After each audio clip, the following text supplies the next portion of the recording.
going to graph some things on here. I'm going to graph, let's see, negative x. I'm going to graph x. Okay, clear. X times the cosine of x. And I'm going to graph positive x. And I'm going to graph that on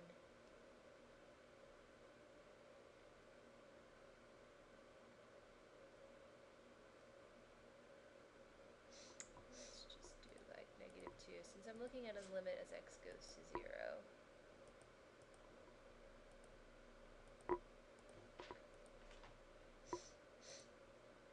What?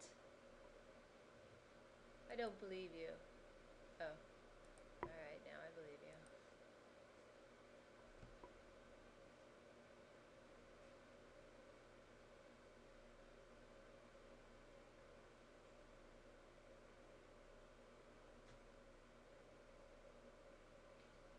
Okay, so there's a picture of something that's going on here, and in particular, let's zoom in here around the origin.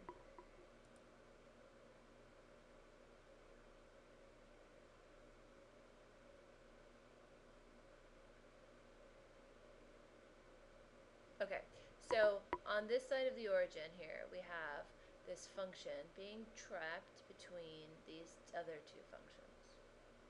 And we want to evaluate its limit as we go to 0. So,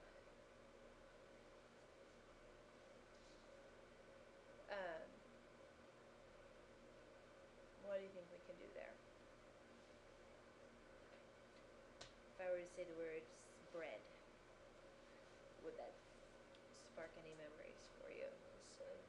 The sandwich theorem, yay! Okay, so cosine x is like our peanut butter, and x and negative x are our bread, and we're squishing our peanut butter between our bread.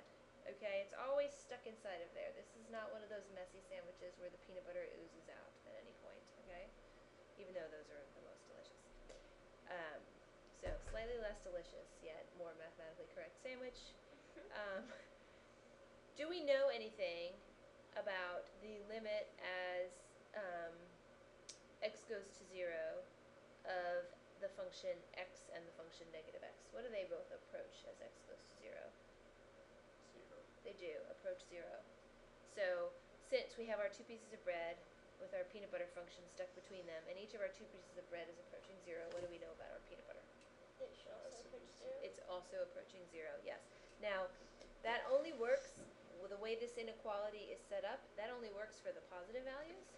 So we know the right-hand limit is 0. However, if you look on the negative side, you see the functions reverse roles, and the negative x function is the big one, and the positive x.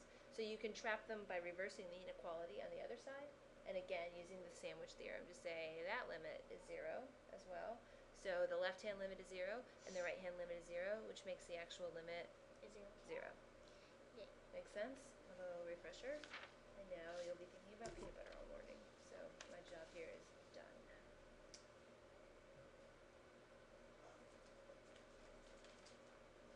All right.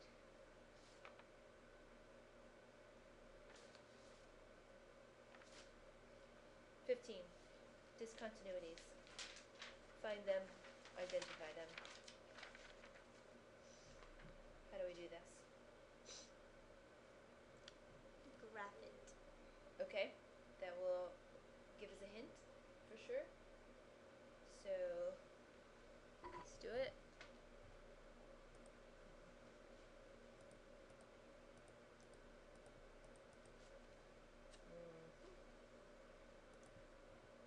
X plus 4 divided by x squared. I have no short-term memory this morning. I'm going to have to keep looking for every digit in this problem.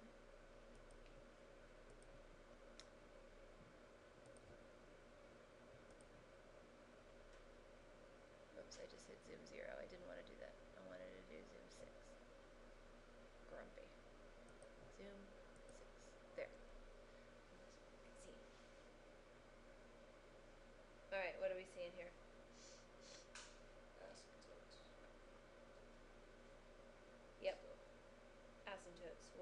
here to be?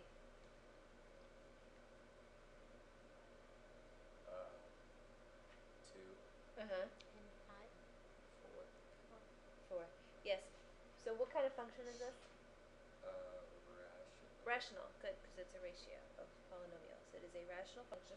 Rational functions run into issues in their domain when the denominator is 0. So to verify that it is in fact at 2 and 4, what would you do? You could factor the denominator of both. Perfect. That factors is x minus 4, x minus 2. Setting that equal to 0, we would see x equals 4 and x equals 2 are 2 points. So if you were to change the sign in this problem slightly and make that a minus 8 in the bottom, It wouldn't work anymore. make it a...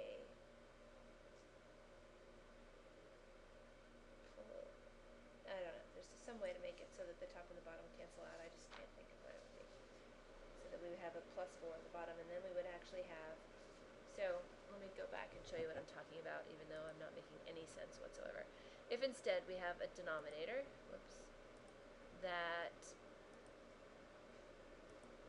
Oh, come on. Go over here.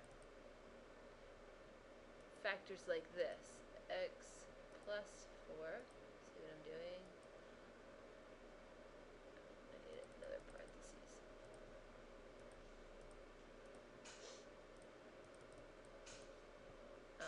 X minus 2. So I just changed the sign in that one factor from what it was before. And now... Alright, so at negative 4, there's something weird going on. This function's still undefined at negative 4, right? Still going to have a... But there's no asymptote. Why not? What changed there? You can cancel it out.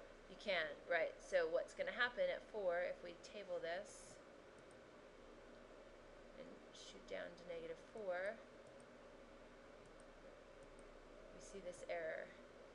But adjusting our table, let's start the table at negative 4 and increase the step by 0.1.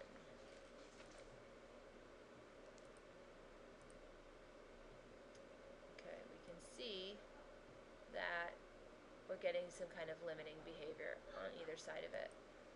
That is actually a removable discontinuity. And if we set, it looks like it's about 0.16 or 17. If we set the function equal to that value, we could actually remove that discontinuity that's occurring at negative 4 by filling in the hole. All right, there you go. Test tomorrow. I will also give you the take-home section of the exam tomorrow, and it'll be due next week.